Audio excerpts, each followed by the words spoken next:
창밖으로 감나무가 보였습니다. 가지마다 주황빛 감이 주렁주렁 매달려 있었습니다. 떨어진 감 몇 개가 마당 흙 위에 둥글게 굴러가다 멈춰 서 있었습니다. 한정옥은 방바닥에 쪼그려 앉아 감 껍질을 길게 돌려 깎고 있었습니다. 칼끝이 얇게 천천히 일정한 속도로 움직였습니다. 잘 깎인 감 조각이 양푼 안에 동그랗게 포개져 쌓였습니다. 올해도 곶감 좀 말려야겠지요. 혼잣말이 조용한 부엌에 흘렀습니다. 대답해 줄 사람은 없었지만 습관처럼 말을 꺼냈습니다. 예전에는 그 말에 엄마 또 벌써 곶감 이야기야? 하고 웃던 아들이 있었지요. 이제는 전화기 속 목소리로만 듣게 되었지만요. 부엌은 오래된 집답게 구석구석 세월이 묻어 있었습니다. 나무 장판은 반질반질하게 달아 있었고 가스레인지 옆 타일에는 김치 국물이 튄 자국이 옅은 분홍빛 그림처럼 남아 있었습니다. 오래 쓴 냄비와 프라이팬이 설거지대 옆에 차곡차곡 엎어져 있었습니다. 정옥은 손에 쥔 감을 잠시 내려놓았습니다. 손가락 마디마디가 조금 굽어 있었습니다. 시장 김밥집에서 평생 말아온 김밥의 세월이 그대로 박혀 있었지요. 그래도 이 손으로는 다 키웠습니다. 남편 생각이 스쳤습니다. 10년 전 세상을 떠날 때까지 남편은 늘 말했습니다. 여보, 당신 손이 우리 집 기둥이야.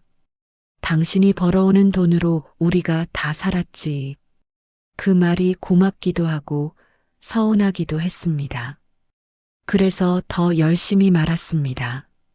새벽 5시에 시장 셔터를 올리고 밤늦게까지 밥과 김을 말고 단무지를 얹고 계란지단을 올렸습니다. 굽은 허리와 굳은 손바닥은 그 세월의 훈장이었지요.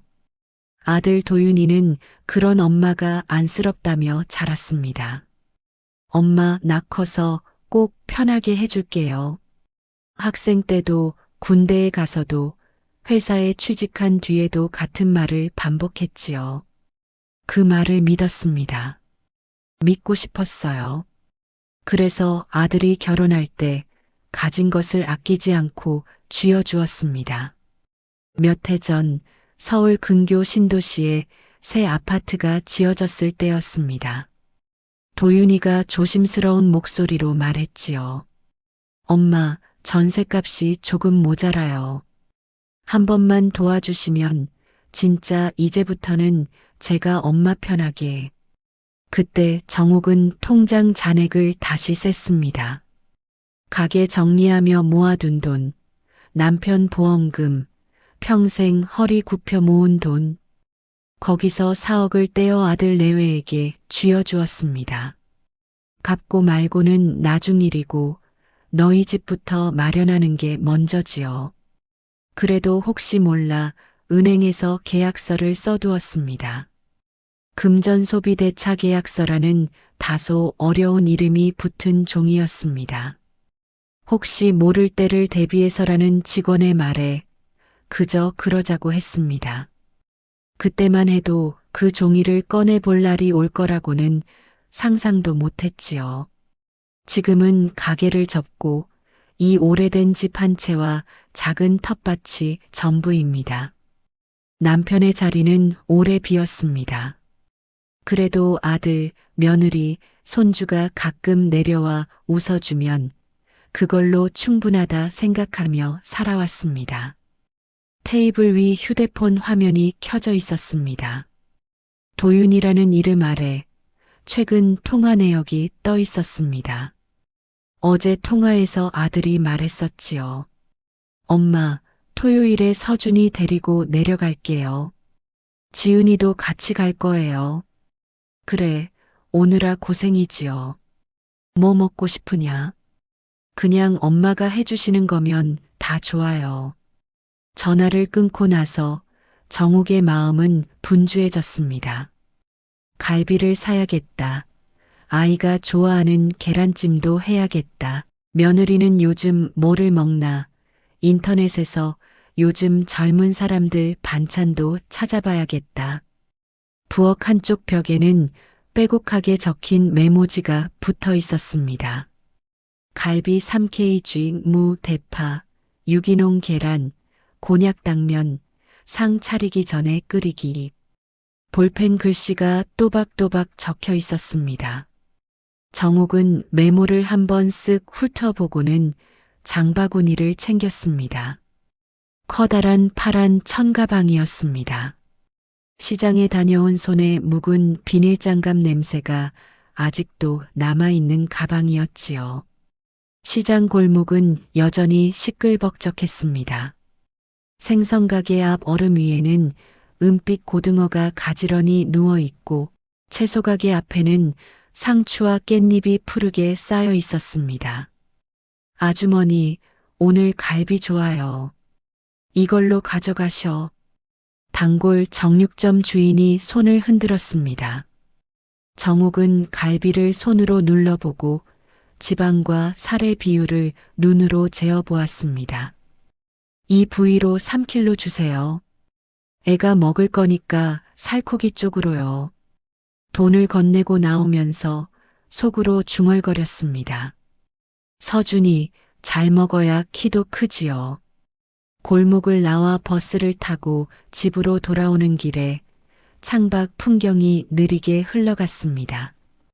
프랜차이즈 카페, 새로 생긴 치킨집, 편의점.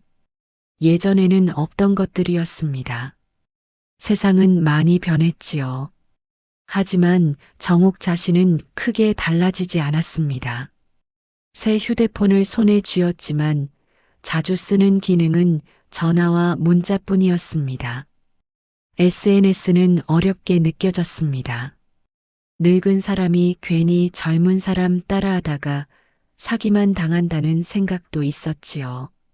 그래도 한 가지는 달라졌습니다. 이제는 아들이 대답하지 못하는 질문을 할 때가 많아졌습니다. 얘가 요즘은 왜 이렇게 자주 돈이 모자랄까? 은행 다닌다면서 어떻게 늘 빠듯하지? 전화기 너머 아들의 목소리는 늘 피곤했습니다. 엄마, 요즘 누가 넉넉하게 살아요. 다 대출에 치여 사는 거죠 뭐. 그 말 뒤에는 늘 어색한 웃음이 붙어 있었습니다. 그럴 때마다 정옥은 스스로를 다독였습니다. 그래, 내가 더 참으면 되지. 애들은 애들 나름의 고충이 있겠지. 내가 이해 못한다고 해서 틀린 건 아니겠지요. 그렇게 넘겨왔습니다. 그런데도 마음 한구석에는 자꾸만 작은 돌멩이 하나가 걸려 있는 것처럼 불편함이 남았습니다. 무슨 돌인지 어디서 온 건지 정확히 알 수 없었지만 분명 거기에 있었습니다. 집으로 돌아와 부엌에 들어서자 해는 이미 기울고 있었습니다. 부엌 창으로 붉은 빛이 길게 들어왔습니다. 싱크대 위에 올려둔 갈비와 채소들을 보면 마음이 조금 든든해졌습니다. 내일은 고기 재워놓고 모레는 반찬하고 그 다음 날이 오겠지요. 감나무 잎사귀가 바람에 흔들리는 소리가 들렸습니다. 마당 위 햇살이 조금씩 사라지고 있었지요. 정옥은 잠시 창밖을 바라보다 천천히 눈을 감았습니다. 눈을 감으면 오래전 풍경이 떠올랐습니다. 어린 도윤이 감나무 아래에서 공을 차며 놀던 모습, 남편이 대문 기둥에 기대어 담배를 피우던 모습, 그때의 웃음소리는 따뜻했습니다. 서로를 믿었고 서로를 의심하지 않았습니다. 이제는 조금 달라졌습니다. 믿음과 의심이 함께 섞인 채 어딘가 균형을 잃은 공처럼 이 집안을 굴러다니는 것 같았습니다. 그러나 정옥은 아직 그것이 정확히 무엇인지 모른 척하고 있었습니다. 괜찮아요. 내일 애들이 오면 다 잊게 되겠지요. 그는 다시 손을 씻고 갈비에 양념을 붓기 시작했습니다. 간장과 다진 마늘, 배즙, 참기름, 후춧가루, 손맛이 들어간 양념이 고기 사이사이에 스며들었습니다. 식탁 한쪽에는 깨끗이 닦아놓은 유리 그릇이 놓여 있었습니다. 내일이면 그 위에 갈비찜과 전, 나물들이 줄줄이 올라갈 것입니다. 서준이의 접시에는 계란말이와 소세지를 조금 더 올려줄 생각이었습니다. 겉으로 보면 이 집은 곧 찾아올 가족의 방문을 기다리는 평범한 노년의 집이었습니다. 그러나 눈에 보이지 않는 곳에서는 아주 작은 금이 이미 가고 있었습니다. 그 금이 어디까지 번져나갈지, 그 금이 누구의 삶을 얼마나 바꾸게 될지, 아직 아무도 알지 못한 채로 저녁은 서서히 깊어지고 있었습니다. 토요일 아침, 집안 공기가 조금 달랐습니다.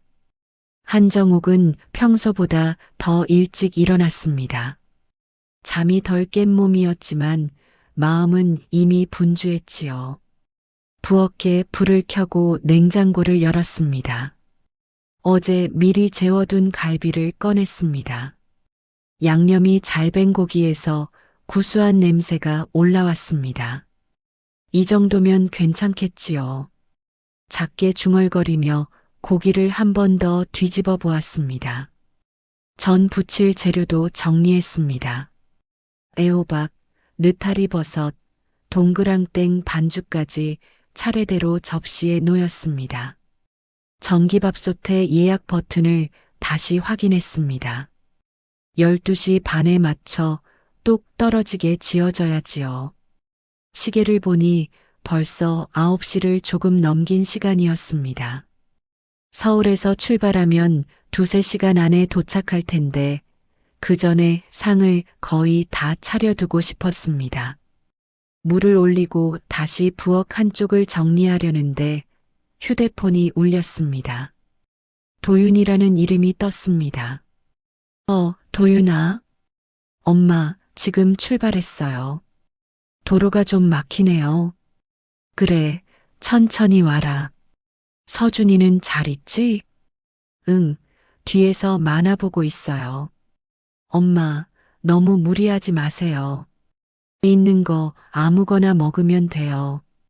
그 말에 정욱은 저도 모르게 웃었습니다. 있는 게 또 많아요. 넣을 때면 냉장고가 꽉 찬다. 전화를 끊고 나서 프라이팬을 올렸습니다. 기름이 지글지글 끓기 시작하자 애호박부터 얇게 편 뒤 밀가루와 계란을 입혀 올렸습니다. 노릇노릇한 색이 나올 때까지 뒤집고 또 뒤집었습니다. 한참을 굽다 보니 등에 땀이 맺혔습니다. 행주로 목덜미를 한번 훔치고 부엌 창을 살짝 열었습니다. 차가운 바람이 들어와 뜨거운 공기를 밀어냈습니다. 이 정도는 해야지.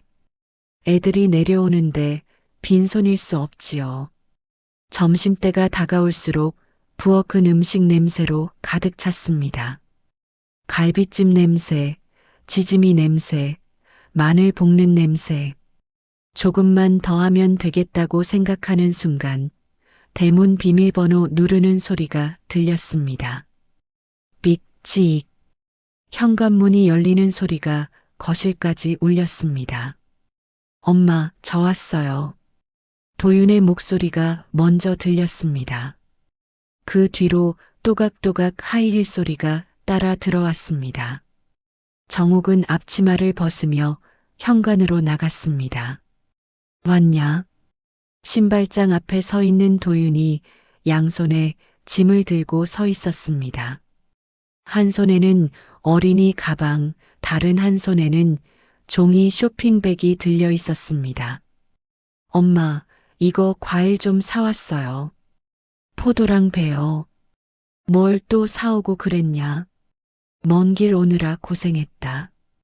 지은은 그 뒤에서 휴대폰을 들고 있었습니다.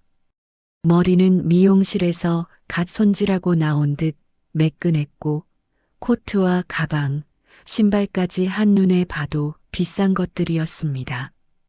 어머님, 안녕하세요. 입모양만 웃는 인사였습니다. 정옥은 그래도 반갑게 맞았습니다. 그래, 지은아. 오느라 수고했지. 서준이는 거실로 먼저 뛰어들어갔습니다. 입구에 놓인 장난감을 힐끗 보고 곧장 TV 앞으로 가 리모컨을 집었습니다.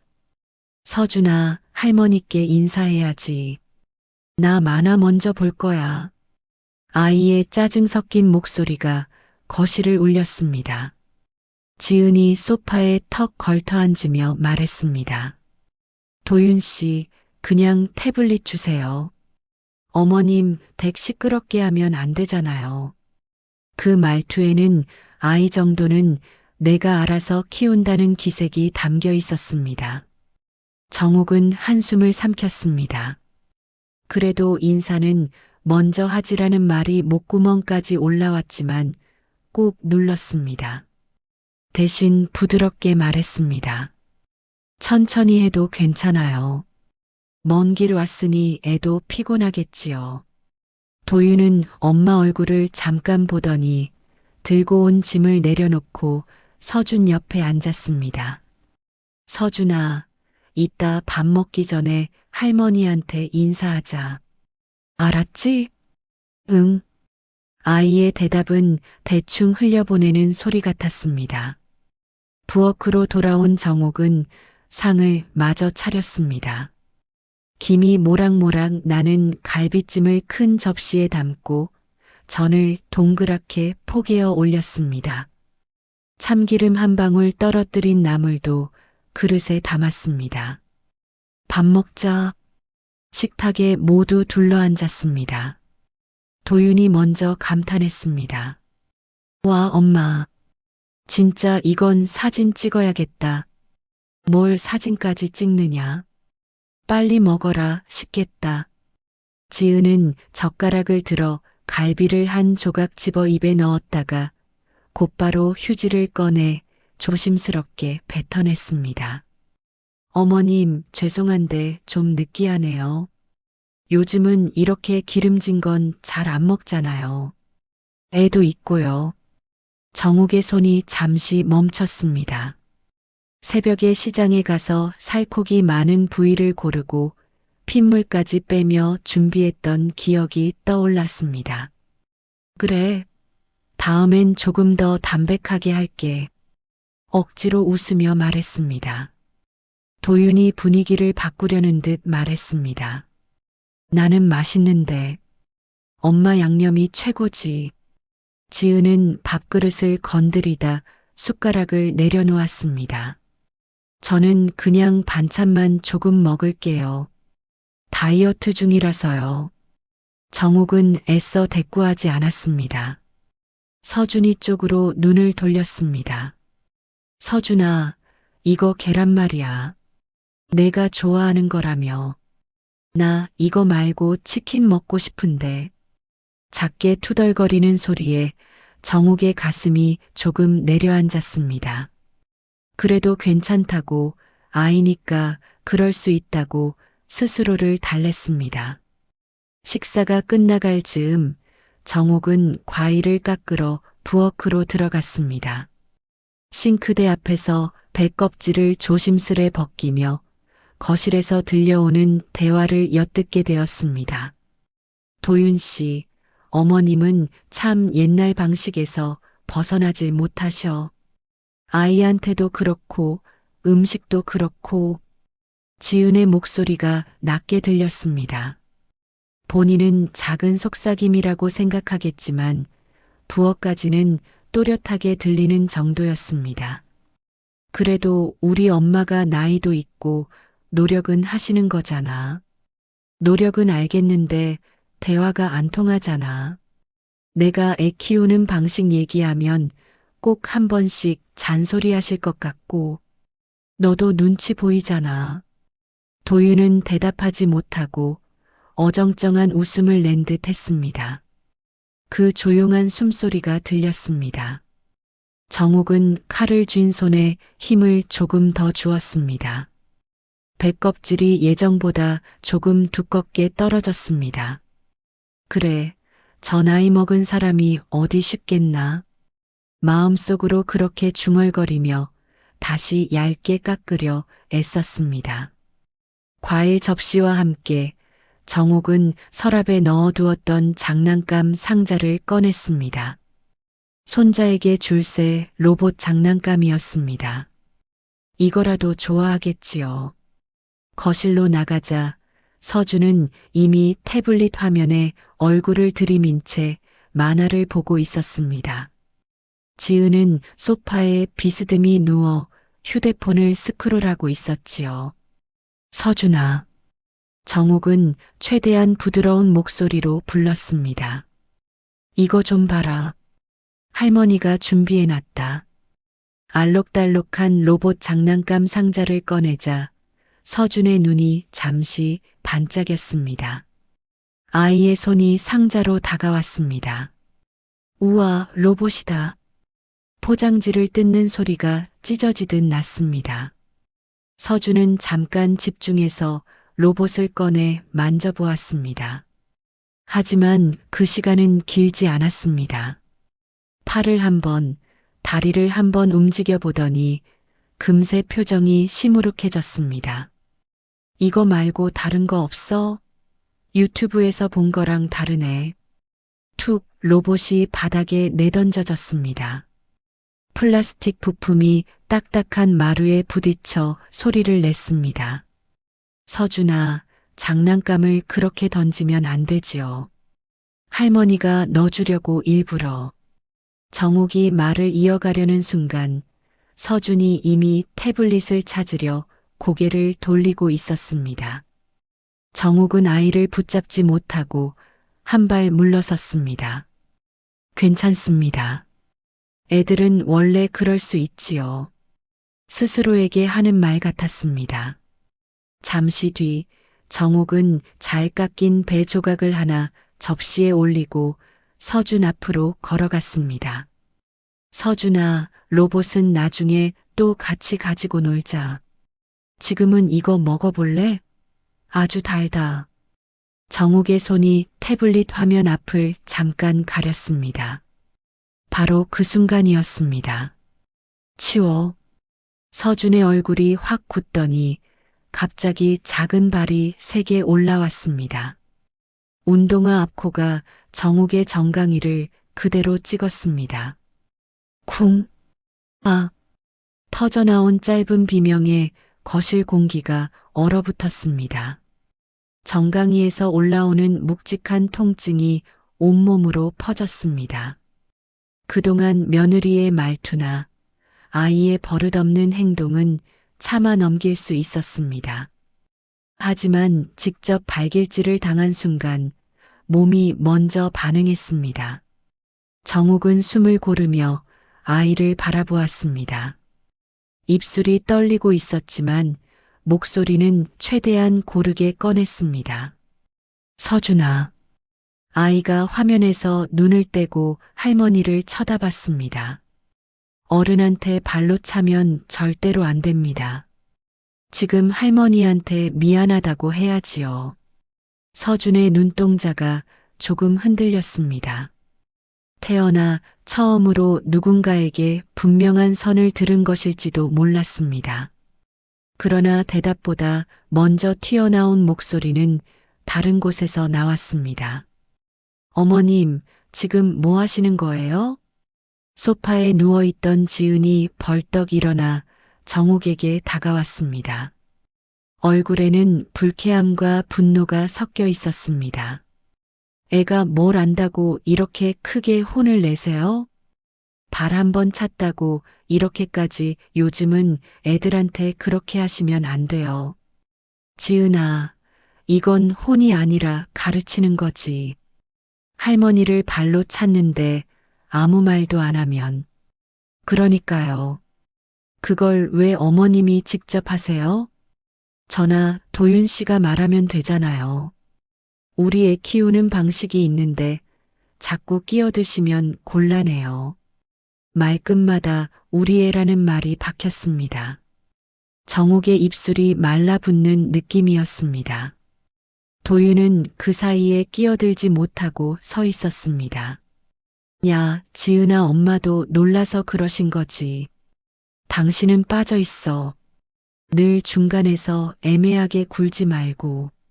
지은의 날 선 말이 도윤 쪽으로도 향했습니다. 정옥은 정강이를 짚고 서서 방금 전 감정과 전혀 다른 차가운 기운이 속에서 올라오는 것을 느꼈습니다. 놀람, 서운함, 서글픔이 한꺼번에 섞인 느낌이었습니다. 하지만 더 말하면 지금 이 자리에서 모든 것이 무너질 것 같았습니다. 아들의 얼굴, 손주의 얼굴, 앞으로의 시간을 생각하니 목이 막혔습니다. 정옥은 결국 한 발 물러섰습니다. 그래, 알았다. 너희 방식이 따로 있다면 앞으로는 내가 나서지 않지요. 표정은 최대한 평온하게 만들었습니다. 하지만 그 말 안에 담긴 무게는 상당했습니다. 지은은 더 말하지 않고 소파로 돌아가 태블릿 화면을 다시 켜주었습니다. 도윤은 멀뚱히 서 있다가 조심스럽게 엄마 쪽을 쳐다봤습니다. 엄마 다친 데는 없어요? 괜찮다. 대답은 짧았지만 목소리는 이전과 조금 달라져 있었습니다. 낮고 단단한 울림이 섞여 있었습니다. 그날 저녁 식탁 위 그릇들은 평소처럼 깨끗이 치워졌습니다. 설거지대에서 물이 흐르는 소리만 들렸습니다. 손에 묻은 기름기를 씻어내며 정옥은 문득 생각했습니다. 나는 어떻게 해야 할까요? 이대로 참으면서 그저 밥하고 돈만 보내는 사람이면 되는 걸까요? 거울에 비친 자기 얼굴을 보았습니다. 생각보다 많이 세어버린 머리카락과 얇아진 입술이 보였습니다. 조금만 더 참자라고 말하던 날이 너무 길었습니다. 하지만 오늘 정강이의 남은 통증과 손주 앞에서 느낀 모욕감은 쉽게 사라지지 않을 것 같았습니다. 부엌 불을 끄고 방으로 들어가며 정옥은 알 수 없는 불안과 함께 새로운 감정을 느꼈습니다. 참는 것 말고 다른 길이 있을지도 모른다는 생각이었습니다. 아직 그 길이 어떤 모양인지 구체적으로 떠오르지는 않았습니다. 다만 더 이상 예전처럼만 살지는 않을 것 같다는 예감이 조용히 스며들고 있었습니다. 그 예감이 곧 그녀를 전혀 다른 선택으로 이끌게 될 줄은 정옥 자신도 아직 알지 못한 채로 토요일 밤은 서서히 깊어지고 있었습니다.